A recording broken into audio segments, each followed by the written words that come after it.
Assalamu alaikum wa rahmatullahi ta'ala wa barakatuh. Cette vidéo est consacrée aux élèves de la première année bac sciences maths et sciences expérimentales. Donc, soit h, la fonction numérique de la variable réelle définie par h de x égale à x plus 4 sur x. Premièrement, A, déterminer l'ensemble de définitions d de h. B, étudier la parité de la fonction h. Deuxièmement, A, montrer que quel que soit x1 et x2 de d, c'est-à-dire du domaine de définition de la fonction h, avec évidemment x1 est différent de x2, on a h de x1 moins h de x2 sur x1 moins x2 est égal à x1 fois x2 moins 4 sur x1 fois x2. B, en déduire la monotonie de h sur les intervalles 0, 2 et 2 plus infini, puis troisièmement, donner le tableau de variation de h sur d. Donc on commence par répondre à la première question, A. Déterminer l'ensemble de définitions d de h. On a la fonction h est bien définie lorsque le dénominateur ici est différent de 0, c'est-à-dire x est différent de 0. Donc x appartient à d. Ceci est équivalent à dire que x est un nombre réel et il est différent de 0. Donc x différent de 0. Ceci, évidemment, est équivalent à x appartient à R étoile. Donc, l'ensemble de définition de la fonction h, d est égal à R étoile. Maintenant, B, donc la question B, étudier la parité de la fonction h. Pour étudier la parité de la fonction h, on doit vérifier si quel que soit x appartient à l'ensemble de définition d, est-ce que moins x appartient à d. Donc, c'est la première étape. Donc, x appartient à d. Ceci est équivalent à dire que x appartient à R et x différent de 0. Et ceci est équivalent à dire que moins x appartient à R, parce que si x appartient à R, alors moins x appartient à R. Et x est différent de 0, ça veut dire moins x aussi différent de 0. Et ceci est équivalent à dire que moins x appartient à d. Parce que moins x est un nombre réel qui est différent de 0. Donc, moins x appartient à d. Donc, on a vérifié que quel que soit x appartient à d, moins x appartient à d. Maintenant, cherchons h de moins x. On a h de moins x est égal à moins x plus 4 sur moins x. Donc, moins x plus 4 sur moins x, qui est égal évidemment à moins x moins 4 sur x. Factorisant par moins 1, on aura moins x plus 4 sur x. Et x plus 4 sur x, c'est h de x. Donc, est égal à moins h de x. Donc, on a quel que soit x appartient à d, moins x appartient à d. Et h de moins x est égal à moins h de x. Donc, h est bien une fonction impaire. Donc, h est une fonction impaire.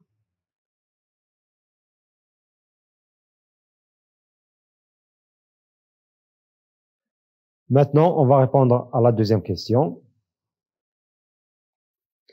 Donc, deuxième question. A. Montrer que quel que soit x1, x2 de d du domaine de définition de la fonction h avec x1 différent de x2, on a h de x1 moins h de x2 sur x1 moins x2 est égal à x1 fois x2 moins 4 sur x1 fois x2.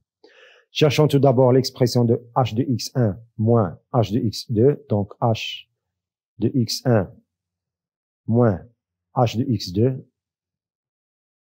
est égal à x1 plus 4 sur x1 moins h de x2, c'est x2 plus 4 sur x2.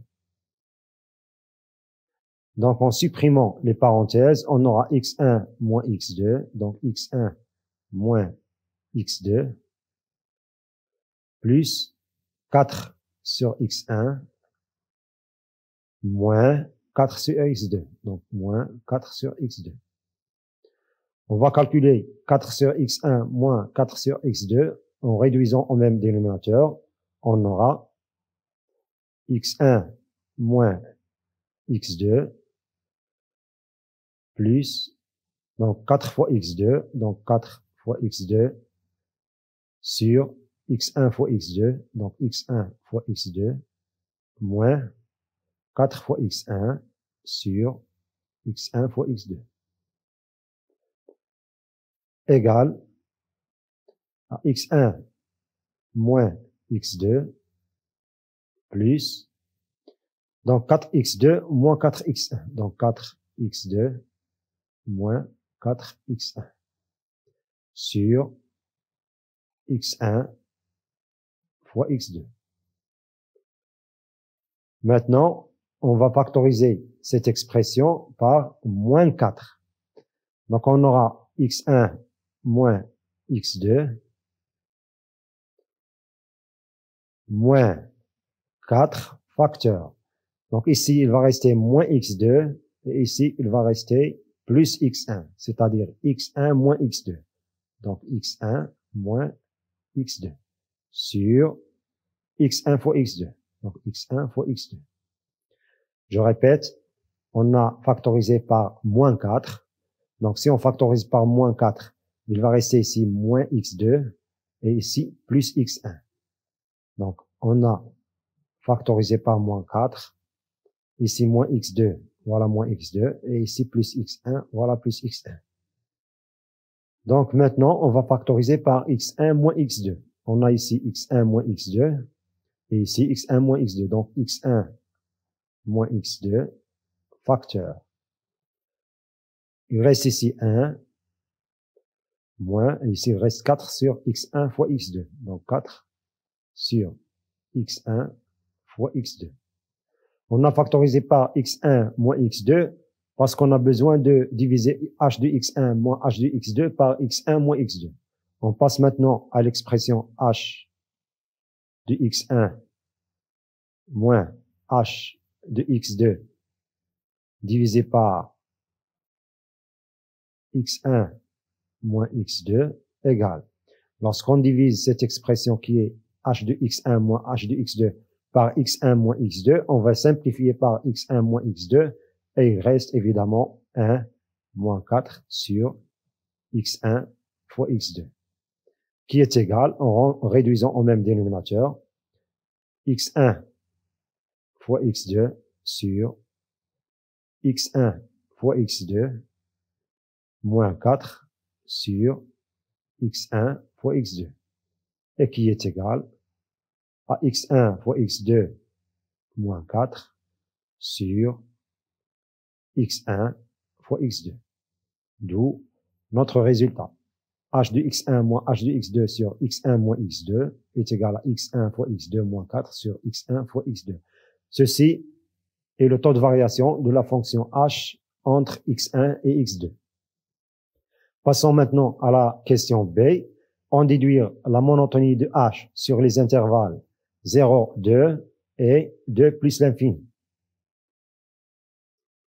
Donc, la question B,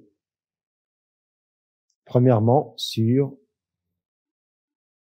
0, 2. Donc, l'intervalle 0, 2. Soit x1 et x2, donc soit x1 et x2 appartenant à l'intervalle 0, 2, tel que x1 est différent de x2. On a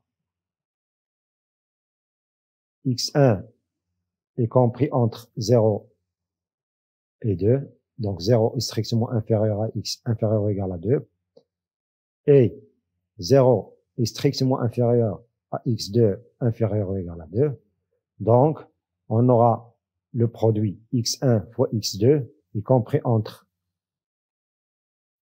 0 et 2 fois 2, c'est 4. On doit chercher le signe de x1 fois x2 moins 4 sur x1 moins x2 pour pouvoir affirmer si la fonction h est strictement croissante ou bien strictement décroissante sur l'intervalle 0, 2. On a ici une inégalité large, x1 est inférieur ou égal à 2 et x2 est inférieur ou égal à 2.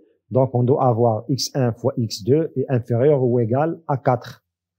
Et puisque x1 est toujours différent de x2, si x1 est égal à 2, x2 sera strictement inférieur à 2. Et on aura x1 fois x2 est strictement inférieur à 4.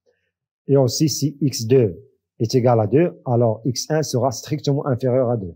Et on aura x1 fois x2 est strictement inférieur à 4. Évidemment, x1 et x2 sont tous les deux strictement positifs.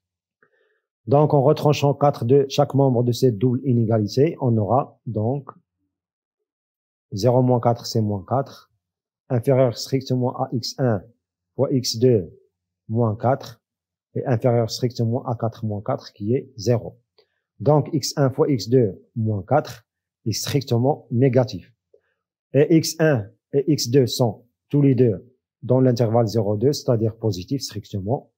Donc, le numérateur ici est négatif, le dénominateur est positif, donc h de x1 moins h de x2 sur x1 moins x2 est négatif. Donc, ou bien d'où x1 fois x2 moins 4 sur x1 fois x2 est négatif. Et par suite, notre fonction h est strictement décroissante.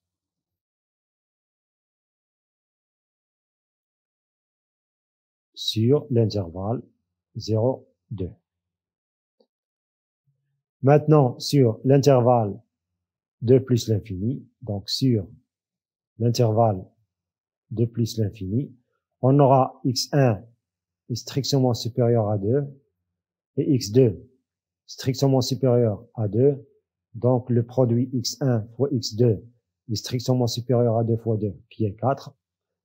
D'où x1 fois x2 moins 4 est strictement supérieur à 0.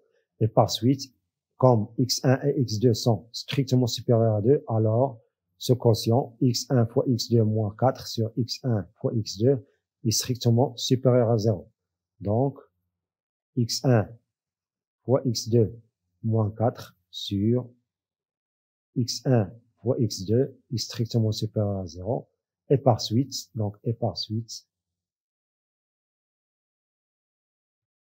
h est strictement croissante sur 2 plus l'infini. Est strictement croissante sur 2 plus l'infini. Donc, notre fonction est strictement décroissante sur 0,2 et strictement croissante sur 2 plus l'infini. Passons maintenant à la troisième question, donner le tableau de variation de h sur d. Donc, notre tableau de variation est le suivant. On a l'ensemble de définitions, c'est moins l'infini plus l'infini privé du nombre 0. On a h de 2, c'est 2 plus 4 sur 2. 4 sur 2, c'est 2 et 2 plus 2, c'est 4. Notre fonction h est croissante strictement sur l'intervalle 2 plus l'infini. Donc, on met ici une flèche qui est croissante. Et comme h est une fonction impaire, donc il conserve ses variations sur les symétriques des intervalles 0, 2 et 2 plus l'infini par rapport à 0. Comme elle est strictement décroissante sur 0, 2, elle sera strictement décroissante sur moins 2, 0. Et comme elle est strictement croissante sur l'intervalle 2 plus l'infini, elle sera strictement croissante sur l'intervalle moins l'infini, moins 2. Parce que moins l'infini, moins 2 est le symétrique de 2 plus l'infini par rapport à 0. Et moins 2, 0 est le symétrique de 0, 2 par rapport à 0. Ici, on a h de moins 2 est égal à moins 2 plus 4 sur moins 2, c'est-à-dire moins 2, c'est-à-dire moins 4. Donc, le tableau de variation de la fonction h est ainsi.